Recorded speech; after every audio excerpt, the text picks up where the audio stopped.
we're sorry about that. But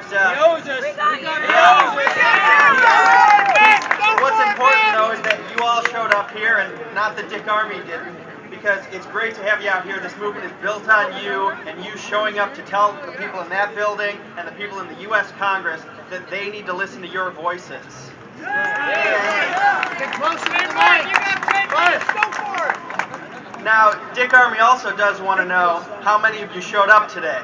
There's three of us. Just three. I heard CNN was reporting about 10 or 15, so we need to make sure that we get the real numbers out there. So if you have a cell phone on you, what you want to do is take out your cell phone and text the word join or freedom to 74700, and we'll get a great record of who was out here, and you can become a member of FreedomWorks, or go to www.freedomworks.org and join our members list. We'll get emails out to you, and we'll let you know next time there are events like this. And so you guys can show up again and make sure that they hear what you want. You got it. What's your number? Give us a number again. The number again is 74700. 74700. And I'll be brief. I just want to say my name is Brendan Steinhauser. I'm also with FreedomWorks. And disappointed again that we weren't able to deliver Chairman Army. We'll be back up here with him soon, though. And we're working with some of the folks from Bucks County. On January 30th, we're going to do a grassroots training seminar and teach rules for radicals, among other things, and how conservatives can use rules for radicals against the left.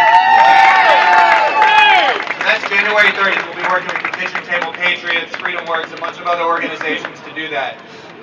Just to provide some context to what's happened this year, looking back at how we responded as a country to the stimulus debate that was happening back in February, when I remember calls coming from Pennsylvanians. I work in Washington. I remember getting these calls saying, Arlen Inspector's office, I can't get through. I already told them how I felt.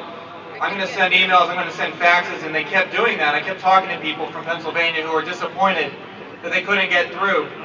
And then a group came up to Washington on February 8th or 9th. They came and they visited Senator Specter's office. They yelled at the staff. They tried to shut the door in their faces, but these people opened the door, they pushed it in, they went and found the chief of staff and told him to vote no on the stimulus. But what did Arlen Inspector do? He voted yes. There was a lot of frustration back then. A couple of days later, President Obama heads down to Florida, to Fort Myers. Who does he hang out with? Republican Governor Charlie Crist. And they're talking about how we need this stimulus package to save this economy. How's that worked out the last few months? We've lost millions of jobs. We have an unemployment rate of 10.2%. Really, it's 17.5% when you include people that are looking for work or that have stopped looking for work. These failed economic policies have consequences, and that's what we're looking at. But the good news is that since February 9th in Fort Myers, when a dozen people protested Governor Crist and President Obama and said we don't support these failed economic policies, something happened, a spark of 12 people. And this spread to Elkhart, Indiana. I remember getting the call the next day, someone saying, I heard President Obama's going to be in my neighborhood here in Elkhart. What should I do? I want to do something. I said, go to the streets, protest. And they pulled together maybe 20 or 30 people that day. And then we got calls, people saying, we're already planning something for Seattle, we're planning something for Denver, we're planning something for Mesa. And we started to see this little groundswell happen, this little movement. And Michelle Malkin started blogging about this. And I remember her saying on her blog, louder please, make this louder. People started following her blog. People were going and they were logging on and saying, these guys out in Mesa showed up with 200 people, let's see what we can do. And so this little movement started. And then on February 19th, I believe, Rick Santelli of CNBC goes on his famous rant and says, President Obama, are you listening? This is America. These people don't want bailouts. And this spark, this little fire, someone threw gas on this fire. And it led to a conflagration of outrage, of protests around the country. On February 27th, there were 50 tea parties across the country.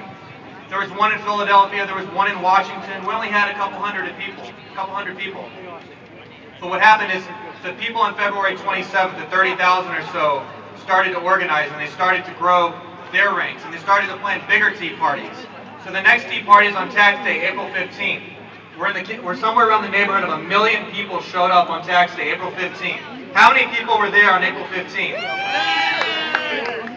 The day after, FreedomWorks announced, based on what we saw on April 15th, a national taxpayer march on Washington for September 12th. We saw the energy that was out there, and we said, look, what these people have been able to accomplish in small towns and big cities across the country, we need to bring that to Washington, D.C.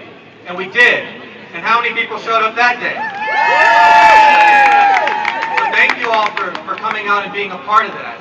But guess what? That wasn't the end. That was the beginning.